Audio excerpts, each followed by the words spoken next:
दिल्ली के जंतर मंतर पर छात्र अभी भी डटे हुए हैं और इसी बीच में एक बड़ी बात यह सामने आई है कि 20 तारीख को जिस दिन चलो संसद मार्च का आयोजन था, उस दिन पुलिस और सुरक्षा बलों की ओर से ऐसे गन का इस्तेमाल किया गया है जो पूरी तरह इस वक्त जम्मू कश्मीर और आसपास के इलाकों में भीड़ नियंत्रण के लिए उसका इस्तेमाल किया जाता था। लेकिन सोशल मीडिया पर इस वक्त एक चर्चा है कि पैलेट गन, जो कि बहुत कुख्यात और जम्मू कश्मीर में कई लोगों को विकलांग और हमेशा के लिए लाश की तरह तब्दील कर देने वाली ये पैलेट गन का इस्तेमाल किया गया था और इस पर एक नया विवाद शुरू हो गया है। दरअसल कॉकरोच पार्टी के प्रवक्ता सौरभ दास ने अपने एक एक्स हैंडल से अस्पताल में भर्ती एक घायल का वीडियो शेयर करते हुए दावा किया कि जंतर मंतर पर पुलिस ने शांतिपूर्वक प्रदर्शन कर रहे प्रदर्शनकारियों पर पैलेट गन से गोलियां बरसाई, जिसकी वजह से कई लोग घायल हो गए हैं।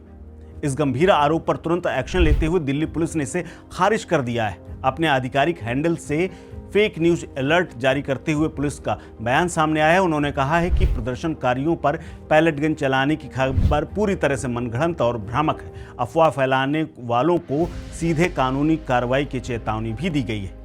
लेकिन इसी बीच में अस्पताल के भर्ती कुछ लोगों के बारे में एक रिपोर्ट भी द हिंदू ने छापी है, जिसमें यह दावा किया गया है कि पैलेट गन जैसे कुछ लोगों पर निशान मिले हैं।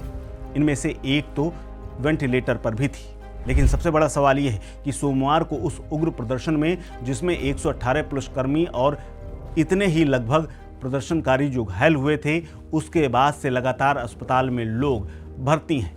लेकिन अगर सरल शब्दों में समझें तो पैलेट गन होती क्या है, कैसे काम करती है और कितनी घातक है? क्या वाकई में दिल्ली जैसे प्रोटेस्ट में इस गन को इस्तेमाल करने की ज़रूरत थी? ये तमाम सवाल सोशल मीडिया पर पूछे जा रहे हैं। लेकिन पैलेट गन होती क्या है? अगर आपने नहीं जाना है, आपको नहीं पता है, तो आप जान लीजिए कि पैलेट गन भीड़ को तितर बितर करने के लिए इस्तेमाल किए जाने वाला वो हथियार है जिसे अंतर्राष्ट्रीय मानकों पर गैर घातक यानी नॉन लीथल वेपन के तौर पर माना जाता है। लेकिन ये लीथल हुआ करता था क्योंकि जम्मू कश्मीर में एक वक्त था जब इसका इस्तेमाल होता था तो कई लोगों की आंख की रोशनी चली गई थी, कई लोग विकलांग भी हो गए थे। अब जरा समझ लीजिए कि ये पैलेट गन काम कैसे करती है। ये एक तरह का दरअसल पंप एक्शन मशीन कही जाती है, या यूं कहें कि ये पंप एक्शन वाली बंदूक है। इसके एक ही कारतूस से शीशे यानी लेड और लोहे की 500 तक छोटी मोटी गोलियां यानी छर्रे निकलते हैं और ये चारों तरफ बिखरते हैं और उछल करके कई लोगों को एक साथ घायल करते हैं। दरअसल इसका बिखराव ही ऐसा होता है जैसे फायर किया जाता है, कारतूस हवा में फूटता है और इसके छर्रे चारों तरफ फैल जाते हैं। चारों दिशाओं में इसके छर्रे फैलते हैं और यही वजह है कि निशाने पर खड़ा व्यक्ति ही नहीं बल्कि आसपास के तमाम लोगों को इससे चोट आ जाती है। इसके अलावा अगर इसकी रेंज की बात की जाए तो इसके कारतूस 5 से 12 मीटर की रेंज तक कवर करते हैं, जिसमें टाइप 5 की कारतूस को सबसे तेज और जानलेवा माना जाता है। अब जरा ये भी जान लीजिए कि भारत में कब और कहां इसका इस्तेमाल हो चुका है।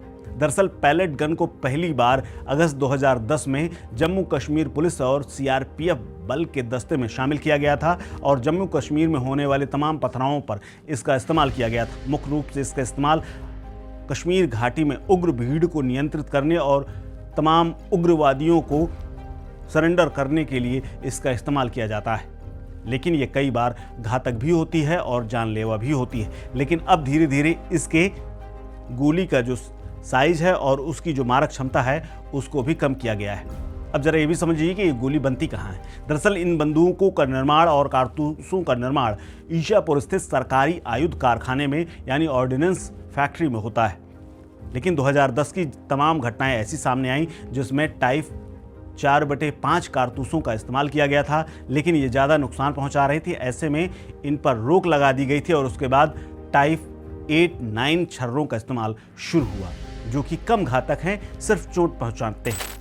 लेकिन इसकी घातक यानी शॉकिंग इम्पैक्ट कितना है और ये कितना दर्द देती है, इसको भी जान लीजिए। दरअसल पैलेट गन किसी को जान से मारने के लिए इस्तेमाल नहीं होती है। दरअसल इनके छर्रों के दर्द की वजह से भीड़ पीछे खदेड़ने के लिए काम आती है और इसीलिए बनाई गई है। ये 500 गज की दूरी पर बेहद असरदार होती है, यानी अगर 500 मीटर की आसपास की रेंज में दाग दी जाए तो कई लोग घायल हो सकते हैं और अगर करीब से दागी गई तो यह पैलेट गन किसी की भी जान ले सकती है। अगर पैलेट गन को बहुत पास से फायर कर दिया जाता है तो इसके लोहे और शीशे के छर्रे शरीर के अंदरूनी भाग और नसों को नुकसान पहुंचा सकते हैं, जिसकी वजह से ये गहरे धंस सकते हैं और खतरा बढ़ सकता है। इसके अलावा इसका सबसे बड़ा जो खतरा है वो है आंखों की रोशनी और चेहरे जैसे नाजुक अंगों के बेहद झुलसने और ख़राब होने के खतरा। दरअसल इंसान के लिए सबसे ज़रूरी है दृष्टि, और अगर आंख में इसका एक छर्रा या कांच का एक टुकड़ा भी लग गया तो आंख की रोशनी खराब हो सकती है। हालांकि इसको लेकर के एक सीधा डायरेक्शन है कि सुरक्षा बल जब भी इसका इस्तेमाल करें तो हमेशा पैरों की तरफ इस्तेमाल करें। इसको लेकर के एक सख्त नियम भी है कि अगर मजबूरी में आपको पैलेट गन चलानी भी पड़े तो निशाना हमेशा प्रदर्शनकारियों की कमर के नीचे का होना चाहिए, ऊपर नहीं, क्योंकि ऊपर होने से खतरा ज़्यादा बढ़ता है और जानलेवा हो सकता है।